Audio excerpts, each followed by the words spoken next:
The Galactic Empire was a giant in the stars. Its banners stretched across thousands of worlds, and its fleets of silver warships patrolled trade routes that reached beyond sight. For centuries, the Empire believed it had already seen every kind of species and every kind of diplomacy. There were strong races with claws like swords. There were brilliant ones who built machines that thought faster than minds. There were fragile ones who relied only on trade and negotiation. The Empire had met them all, conquered some, allied with others, and absorbed the rest into its wide reach. So when humans arrived, no one expected much. Their first appearance was quiet. A single ship of simple design came out of jump space near the Imperial capital, bearing no heavy weapons, no escorts, and no banners of conquest. Its hull was gray, unmarked, plain compared to the glittering golden ships of the Empire. From that ship walked men and women who introduced themselves as ambassadors. They wore dark suits with no armor, no weapons visible, and their voices were calm and polite. The Empire laughed. Senators, nobles, and commanders whispered to each other in the Grand Hall. These humans had no ships, no soldiers, no treasures to show. They called themselves a young species from the far edges of a small spiral arm. They had no empire of their own. Only one blue planet they called Earth and a few colonies scattered nearby. To the Empire they seemed harmless, children walking into the court of giants. The Emperor himself gave them audience only because he was curious. He had ruled for 2 centuries and thought he had seen everything. The humans bowed with a discipline that seemed rehearsed. Their leader, a tall man with sharp eyes, spoke with words that were respectful but firm. "We come not with armies," he said, his voice steady, "but with friendship. We bring no tribute, no demands. We bring only ourselves." The council chamber echoed with quiet laughter. The reptilian warlord Grath hissed in amusement. The feathered scholar Tira fluffed her wings in disbelief. The Empire was used to being flattered, bribed, or begged. But here were humans who gave nothing but words. For days, the ambassadors walked the capital. They met governors, scientists, merchants, and military officers. They asked simple questions, always listening more than speaking. They walked without fear through crowded districts where even imperial nobles brought guards. Some thought them foolish. Others thought them strange. Yet soon, strange reports began to reach the ears of the council. In one district plagued by smugglers, the criminals suddenly vanished after a human ambassador spoke with them. In another sector, rival merchant houses that had fought for years suddenly signed agreements after a human suggestion. A mining strike that had lasted for months ended overnight, with workers returning to their stations as if peace had always been there. Imperial intelligence officers noticed these changes. They did not believe in coincidence. They began to follow the humans, observing their movements. The ambassadors were polite to everyone, yet their eyes seemed to measure every corridor, every guard post, every weapon mounted on walls. They ate little, spoke less, but remembered every detail. One officer wrote in his report, "These humans smile like diplomats but walk like soldiers. They watch like predators waiting for the right moment. They are not here for politics alone." The council dismissed such worries. To them, the Empire was too powerful to fear a few strangers. What could one small species do against fleets of 1,000,000 ships? Against legions that had conquered 100 worlds? The humans, they said, were clever but harmless. Still, not everyone was convinced. A senator from the frontier who had lost many worlds to uprisings grew suspicious. He remembered stories from the colonies where humans had already visited before arriving at the capital. Wherever humans went, rebellions ended swiftly. Pirates who once terrorized the edges of trade lanes disappeared. Even old enemies of the Empire seemed to fall quiet after human visits. It was as if the ambassadors carried a hidden power. Not of weapons, but of will. The Emperor summoned the leader of the human group once again. "You walk among us with empty hands," the Emperor said, his golden robe shimmering under the lights. "You bring no treasures, no armies, no proof of strength. Why should the Empire treat you as equals?" The human bowed slightly. His expression was calm, almost unreadable. "Because strength is not always shown in numbers," he replied. "Sometimes strength is in silence. Sometimes the greatest army is the one you never see." The chamber stirred at his words. Some laughed again, calling it arrogance. Others frowned, sensing something deeper. The Emperor leaned forward on his throne, his ancient eyes studying the human carefully. "You speak boldly for one with no ships," the Emperor said. The human only smiled. "Perhaps ships are not always needed. That night the capital buzzed with rumor. Who were these ambassadors, really? Were they spies, warriors, or simple envoys? No one could answer. But one thing was clear. They were not ordinary.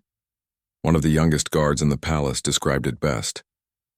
He had watched the humans pass through the great gates. They walked with no fear, no hesitation, yet every step was careful, balanced, as if they could fight or flee at any moment. They are not here to beg, the guard whispered to his captain. They are here to watch, and they are not afraid of us. The captain dismissed him, but the words lingered. In the days that followed, the humans continued their quiet visits. They studied imperial law, history, and even battle records. They spoke with generals about tactics, asking questions that seemed too sharp for diplomats. They memorized maps of the capital with uncanny speed, and yet every time they were asked what Earth wanted, their answer was the same: peace. But peace came too easily wherever they walked. Too suddenly, as if peace itself followed them like a shadow. The Empire was too proud to admit fear. But beneath the laughter, a seed of unease began to grow. What kind of diplomats could silence pirates without fleets? What kind of ambassadors could end conflicts without armies? The Galactic Empire did not know it yet, but in welcoming the humans they had not invited diplomats. They had invited something else. Something older, sharper, and far more dangerous. They had invited war, dressed in the clothes of peace. The galactic capital was never truly quiet. Its sky was always filled with the glow of ships, entering and leaving from the towering spaceports. Markets bustled day and night, filled with traders from 1,000 different worlds. And deep inside the marble halls of the Imperial Senate, voices clashed endlessly, some demanding war, others calling for peace, and many seeking only profit. Yet amidst this endless noise, the humans walked in silence. They continued their rounds in the city, always polite, always observant. They shook hands, bowed, and smiled, yet their eyes never stopped moving. Every corridor, every guard tower, every exit seemed to be measured in their minds. To ordinary citizens they looked harmless, just quiet diplomats in simple dark suits. But to those who studied them closely, something felt unsettling. The first whispers began among the palace guards. One night, 2 young soldiers stood watch at the eastern gate of the Grand Hall. They had seen humans pass through earlier that day, walking calmly as if the palace belonged to them. One guard turned to the other, frowning. "Did you notice their steps?" he asked. "What about them?" "They move like soldiers, balanced, controlled. I have seen trained fighters walk that way. Not diplomats." The other laughed softly, but unease flickered in his eyes too. Soon such comments spread among the watchmen. The humans were not careless in their movements. Every motion was too exact, every gesture too sharp.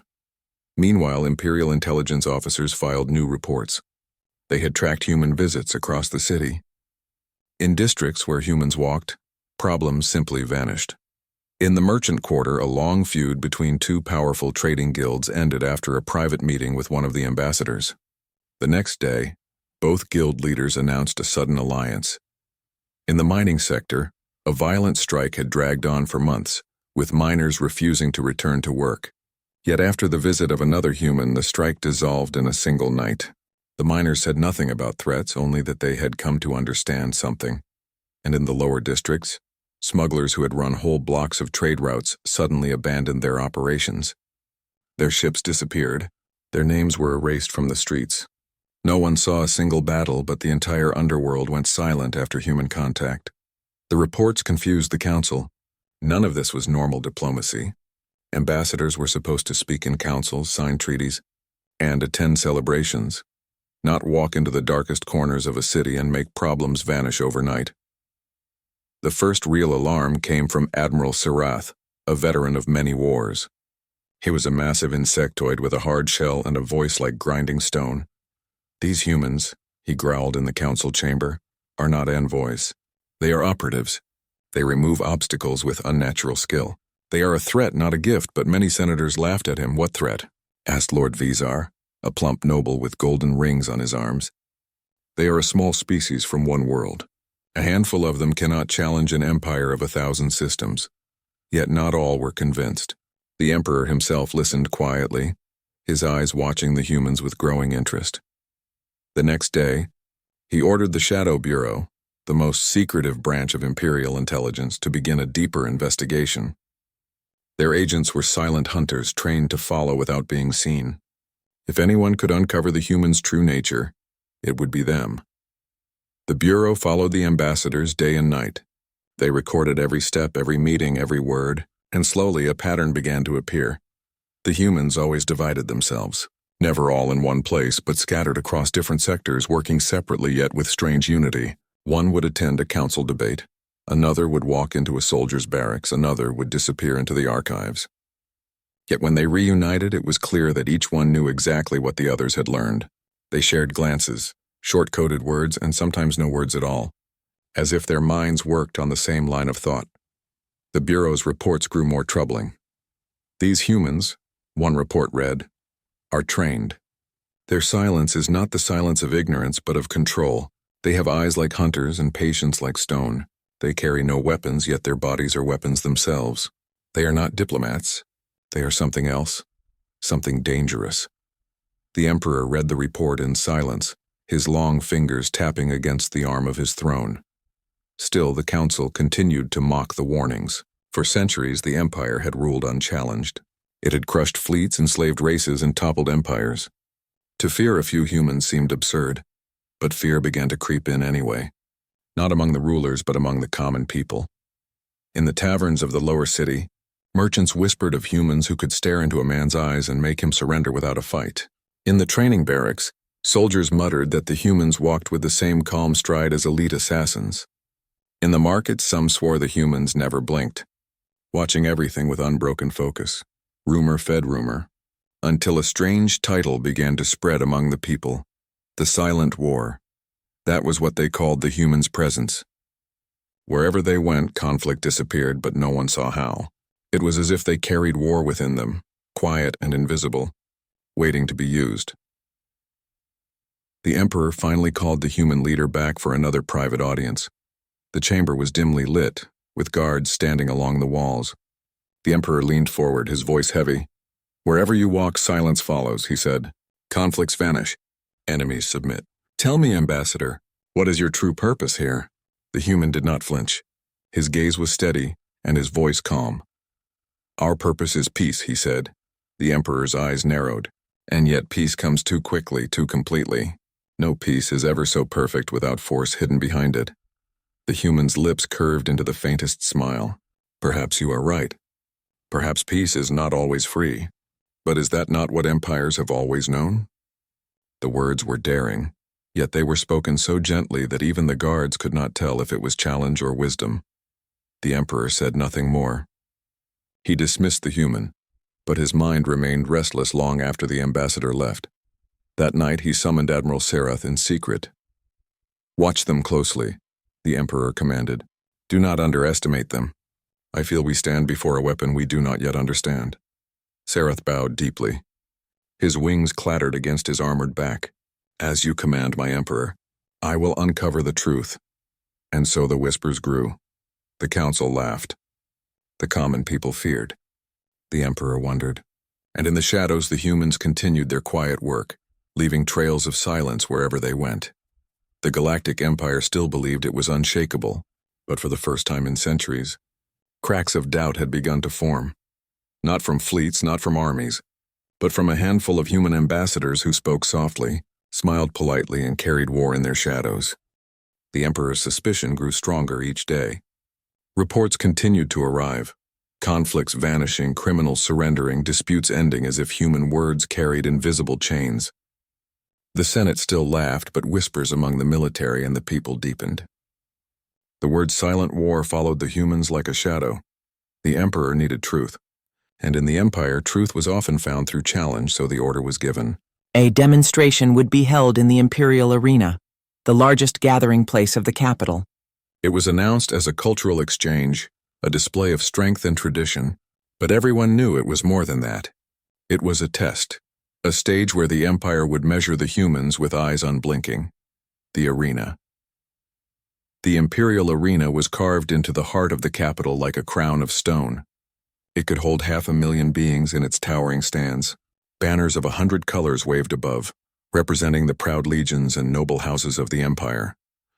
The air shimmered with excitement. The people came expecting spectacle, expecting to see humans humbled under the weight of true strength. On the floor of the arena, warriors waited. They were no ordinary soldiers, but champions, trained fighters from across the galaxy, each one a master of their art. Their weapons were ceremonial, blunted to avoid death, but still dangerous. Claws, blades, staves, and energy lances glimmered in the sun. The humans arrived last. They walked calmly onto the sand, dressed not in armor, but in their same plain suits. The crowd roared with laughter. To the citizens it seemed ridiculous.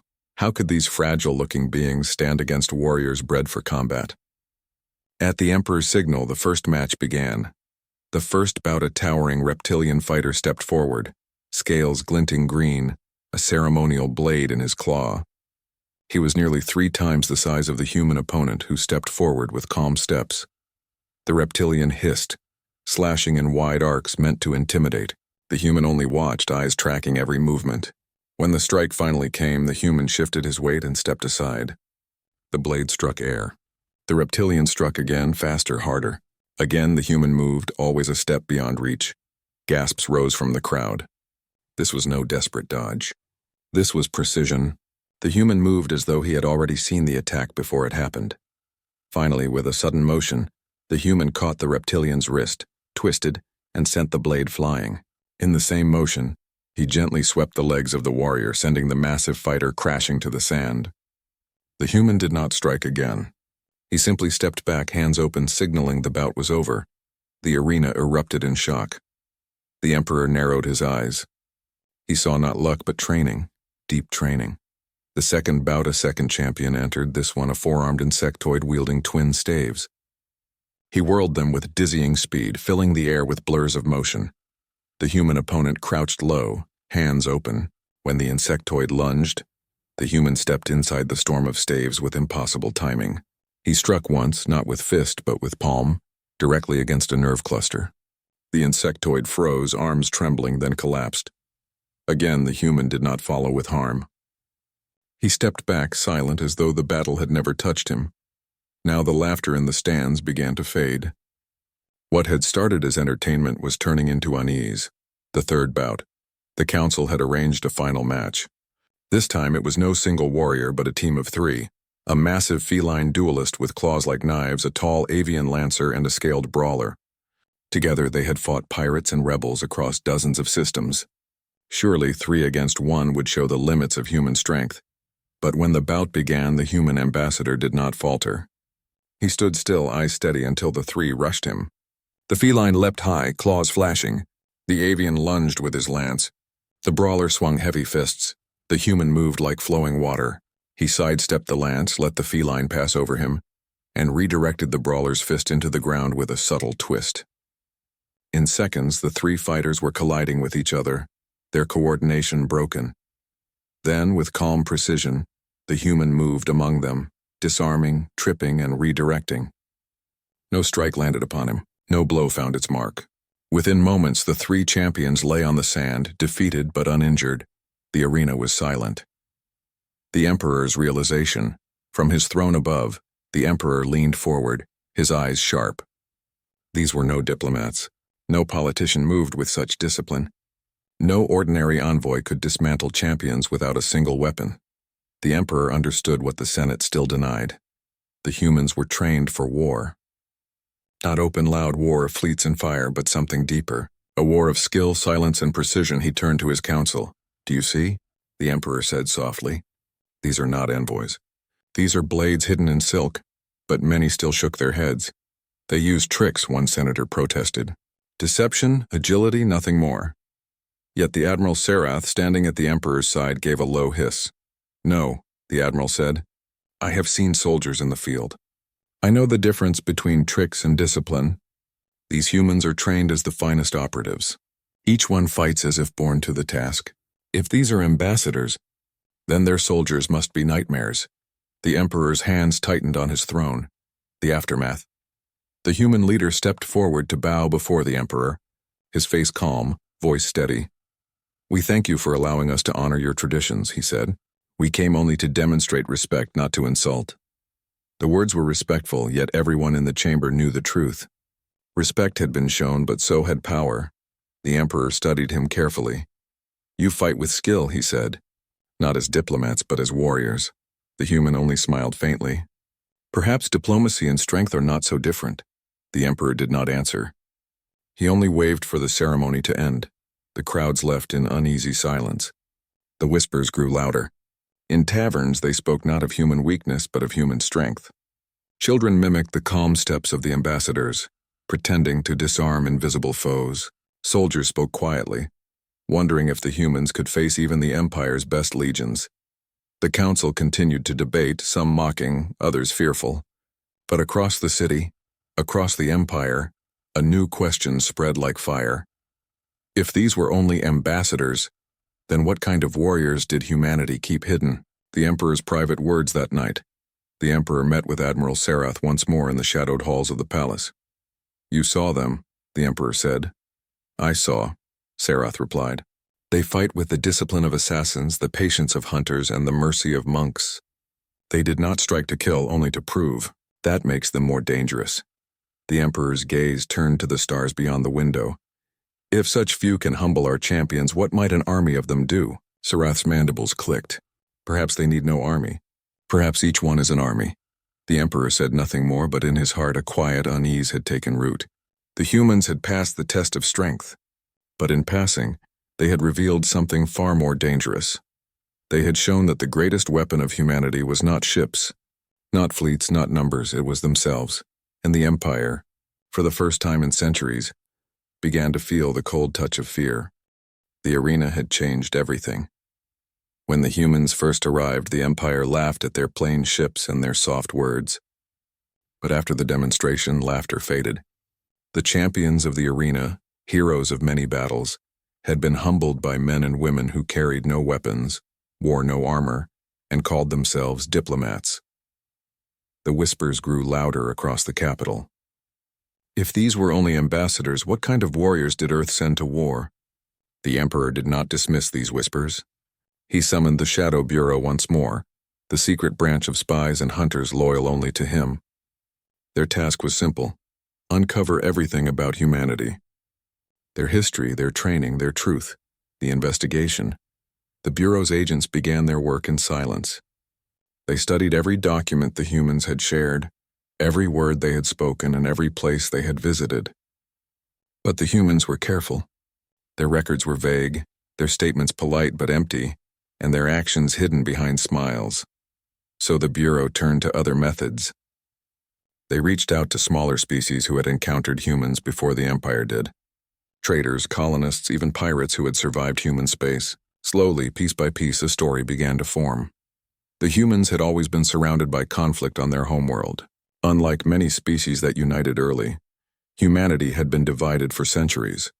Nations, tribes, empires rising and falling. They had fought countless wars among themselves, not just with weapons but with spies, sabotage, and secret operations. They had learned the art of open war, but also the darker art of hidden war. From these endless struggles, a doctrine was born: never fight with numbers alone. Strike where the enemy does not see. Use patience, deception, and precision. The Bureau brought their findings to the Emperor. They are not new to conflict, the chief agent reported. They have lived in it for all their history. They created groups trained to fight without fleets, without armies. Individuals who could change the course of entire wars. They called them special forces, intelligence agencies, covert operatives. The Emperor's eyes narrowed. "And these are the ones they send to us as ambassadors?" The agent bowed. "Yes, my Emperor. Each ambassador is chosen not for politics but for discipline. They are warriors disguised as envoys. They are not here only to speak, they are here to shape." The silent army, the more the Bureau studied, the more terrifying the picture became. Where other empires built fleets to show strength, humans built silence. They sent individuals who could slip into shadows, dismantle threats, and leave without trace. A single human could train rebels, topple leaders, or convince entire cities to surrender without firing a shot. The reports revealed that human history was filled with examples. Small teams of them had ended wars larger than themselves. Operatives had walked into enemy territory and left with victory behind them. Their strength was not in numbers but in willpower, adaptability, and the ability to fight battles where no one else dared. The Emperor realized the truth. Humanity did not come to the Council as equals. They came as a warning. Their ambassadors were not here to beg for peace. They were here to show what would happen if peace was denied, and the warning was simple. If these were only diplomats, then war with humanity would be unlike any the galaxy had ever seen. The Emperor's dilemma. The Emperor walked alone in the Hall of Stars, where murals of past victories covered the walls. He saw images of fleets burning, of legions marching, of worlds bending to imperial rule. For centuries, the Empire had known only conquest and obedience. But now, for the first time, the Emperor felt uncertainty. Could fleets protect against enemies who fought without fleets? Could legions stand against enemies who did not declare war, but simply ended it before it began?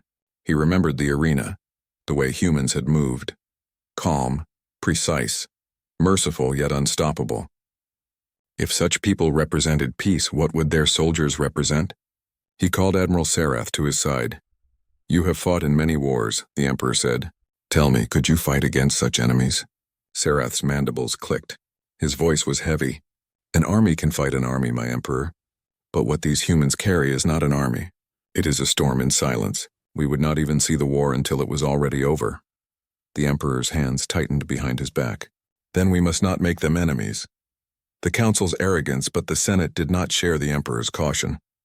Many senators still laughed at the warnings. They called the arena display a trick, a performance to impress the crowd. They believed the Empire's fleets were enough to crush any small world. No matter how clever, one senator stood in open session, pointing at the humans seated politely in the chamber. "They are weaklings in plain clothes," he shouted. "Their homeworld is nothing compared to the glory of the Empire. If they dare threaten us, let us burn their planet and scatter their people." The chamber erupted in cheers from some, but silence from others. The humans did not answer the insult. They only smiled faintly, bowed, and left the chamber. But that very night, the senator who had shouted the insult announced his resignation. No reason was given. His family moved out of the capital within hours. His seat remained empty the next day. The Senate grew uneasy. The humans had not lifted a hand, yet a voice that had insulted them was gone. The doctrine revealed finally, the Emperor himself demanded answers. He summoned the human leader to his private throne room. "You walk among us with the strength of warriors," the Emperor said. "My spies tell me your history is filled with shadows. Tell me, human, what is your doctrine? What truth do you hide beneath this mask of diplomacy?" The human stood calm, hands folded behind his back. His eyes were sharp but respectful. "Our doctrine," he said softly, "is survival. For ages, we fought each other on our homeworld. We learned that wars are not always won by fleets or numbers. Wars are often decided before the first battle begins." The Emperor's voice was cold. "And what do you mean by that?" The human stepped closer, his words steady as stone. "Empires believe strength is shown by ships, armies, banners. We learned differently. One man in the right place can stop a war before it starts. One small team can bring down a tyrant. One silent act can save 1,000,000 lives. That is our doctrine." The Emperor studied him carefully. The human did not boast, did not threaten. He simply spoke truth, heavy and sharp. "Then you are not ambassadors," the Emperor said quietly. "You are weapons." The human's lips curved in the faintest smile. "Perhaps, but we are weapons that prefer peace." The silent fear word of this conversation spread through hidden channels, though never openly confirmed. And with it, fear grew across the Empire. Soldiers began to glance nervously when humans walked past. Nobles who once mocked them now avoided insulting them. Even the Shadow Bureau, proud and skilled, admitted in secret reports that they could not predict human moves. The Senate tried to cover its unease with laughter, but the sound rang hollow. Everywhere the same thought rose in every mind. If these are only ambassadors, then humanity's true warriors must be something the galaxy is not ready to face. The Emperor looked out upon the stars from his palace and whispered to himself, "They send us not soldiers, not fleets, but shadows dressed as men. This is not diplomacy. This is their war." And so the galaxy began to understand. Humanity did not need to fight battles with numbers. Humanity had mastered a war far more dangerous, a war fought in silence, with minds sharper than blades and wills stronger than armies. The Empire had uncovered the hidden doctrine of Earth, and it terrified them. The Imperial Council chamber was silent in a way it had never been before. Normally, voices clashed like storms, shouts, laughter, debates, even insults. But today, even the echoes seemed cautious. Something had shifted, something invisible but powerful. The humans had returned to the capital, not as visitors, not as diplomats, but as reminders. Their calm, steady presence filled the room. They walked with measured steps, heads held high, eyes clear and sharp. Every senator who looked at them felt it, an unspoken command, a presence that was both polite and dangerous. The Emperor watched them closely from his throne. For days he had studied their movements, read their histories, and listened to every report from the Shadow Bureau. And now, after months of investigation, the truth weighed heavily upon him. The humans were not diplomats. The humans were not here to beg. The humans were the war, the confrontation at the center of the chamber. The lead ambassador bowed slightly to the Emperor. His companions stood silently behind him. Their voices, when spoken, were calm but carried a subtle authority. "You have welcomed us into your halls," the ambassador said softly. "We have walked among your people, observed your customs, and shared your traditions. Our goal remains the same: peace." A senator brimming with pride and arrogance could no longer contain himself. "You speak of peace," he shouted. "Yet your presence has unsettled the Empire. Your actions, vanishing criminals, ending conflicts, how can we trust such power in your hands?" The human ambassador did not flinch. He smiled faintly. "Peace does not require trust," he replied. "Peace requires understanding, and understanding sometimes requires action, but we act only when necessary. Our goal is always the prevention of war." The senator laughed nervously, thinking he had unsettled the human. "And if your actions fail?" he demanded. "What then? Will your people fight against the Empire?" The chamber seemed to hold its breath. The Emperor leaned forward, waiting. The human ambassador's eyes were steady. "We fight only to protect peace," he said. "And if peace is denied, we end conflict before it begins. That is our doctrine." Silence fell over the room. Even the loudest, proudest voices were stilled. The revelation at that moment, the Shadow Bureau presented their findings. Holoscreens lit up the chamber, showing records, reports, and diagrams. Every human ambassador in the Empire's history had been trained in the arts of war, intelligence, and strategy. The files detailed their capabilities, not weapons of mass destruction, not fleets of ships, but skills far more deadly: infiltration, precision operations, negotiation under threat, and the ability to neutralize an enemy silently and completely. The senator's eyes widened as the evidence spread across the screens. Some could not comprehend it. Others, already aware in whispers, now felt a cold certainty. The Emperor spoke softly so only the council could hear. "These are not mere envoys. Each one is trained to prevent war, and yet, if necessary, to destroy those who oppose peace without a single ship fired. They carry the weight of war in their presence, and we see only the shadow of it." The human ambassador nodded once, acknowledging the truth without arrogance, a test of will to prove their intentions. The humans offered a demonstration, different from the arena. It was not combat but strategy. The ambassadors proposed a simulation, a hypothetical rebellion in a remote system. The Empire's generals would lead their fleets and the humans would advise. The scenario began. Within hours, the humans had predicted every move of the generals. They suggested actions that avoided bloodshed entirely. Pirates surrendered without resistance. Leaders negotiated with no demands. By the end, the rebellion was resolved, not through fire but through control, intelligence, and quiet authority. The council watched, astonished. Every plan the humans suggested worked. Every problem dissolved. The generals, skilled and proud, found their commands subtly redirected by human advice, and yet no one felt insulted. Every victory felt natural. The Emperor's mind raced. This was not just skill. This was war waged without noise, without fleets, without destruction, but total in its outcome. The council's fear: by the end of the day, the chamber understood the truth. Humanity did not need fleets. Humanity did not need armies. Humanity's ambassadors were enough to achieve what entire legions could not: total, precise, unavoidable outcomes. Fear settled over the council. The senators who had once mocked the humans now spoke only in whispers. The Emperor watched quietly as pride and arrogance turned to caution. Admiral Sarath, standing beside the Emperor, clicked his mandibles. "We cannot hope to resist them in conventional ways. Our fleets, our armies, even our spies, they are no match for their skills. If they wish to strike, they could collapse our command structures without a single soldier dying. This is not diplomacy. This is mastery." The Emperor nodded slowly. "Then we must remember this lesson. The greatest power in the galaxy is not numbers, not fire, not conquest. The greatest power is discipline, intelligence, and skill." The human ambassador bowed once more. "We bring peace," he said. "But if peace is rejected, know that humanity acts. We act not to conquer, but to prevent the unnecessary suffering of countless lives. Our presence is a warning, not a threat, but warnings are only respected when understood." The new order, the Galactic Empire, faced a choice. They could challenge humanity, risking a war unlike any before, or they could respect the power humans held and work alongside them. Cautiously but wisely, the Emperor called the council to order. "Let it be known," he said, voice steady and deep, "that humanity has come among us not as conquerors, not as subjects, but as equals in power.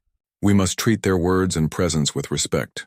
Any who act with arrogance toward them may find themselves removed by circumstances they do not yet understand." The council murmured. Some nodded in agreement. Others looked fearful. But all understood one truth: the galaxy had changed. Humanity had arrived, and they were not ordinary. They carried war in silence, discipline in action, and precision in thought. They were the most dangerous force the galaxy had ever known, not because of their ships, not because of their armies, but because of themselves. A quiet victory after the council meeting, the human ambassadors returned to their quarters. They walked the halls as before, calm and polite. The Emperor watched from his balcony as they passed, their presence commanding without command. In the streets, citizens whispered, telling stories of humans who had ended conflicts, who had humbled champions, who had walked like shadows but carried the weight of unstoppable skill. The legend of the silent war grew, spreading across worlds, reminding everyone that true strength sometimes comes in quiet forms. And in the Emperor's mind, a quiet thought settled like a shadow. The galaxy would never be the same, for humanity had arrived, not with warships, not with armies. They had arrived with themselves, and the Empire understood finally that to underestimate them would be a mistake no one could survive. The last word, the human ambassador addressed the Emperor one final time before departure. "Our duty is peace," he said softly. "But know this, if peace is ignored, we will act. Not with fire, not with conquest, but with the discipline and skill that we have honed for centuries. We do not seek glory. We do not seek war. We seek only to prevent chaos." The Emperor bowed slightly, acknowledging both the warning and the promise. "Then let this day be remembered," he said, "not as a day when humanity arrived, but as a day when the galaxy learned the meaning of true power. The power of restraint, skill, and quiet mastery. The power of humans." As the humans departed, their ships leaving silently toward the stars, the Senate remained in stunned silence. The Empire had seen the truth.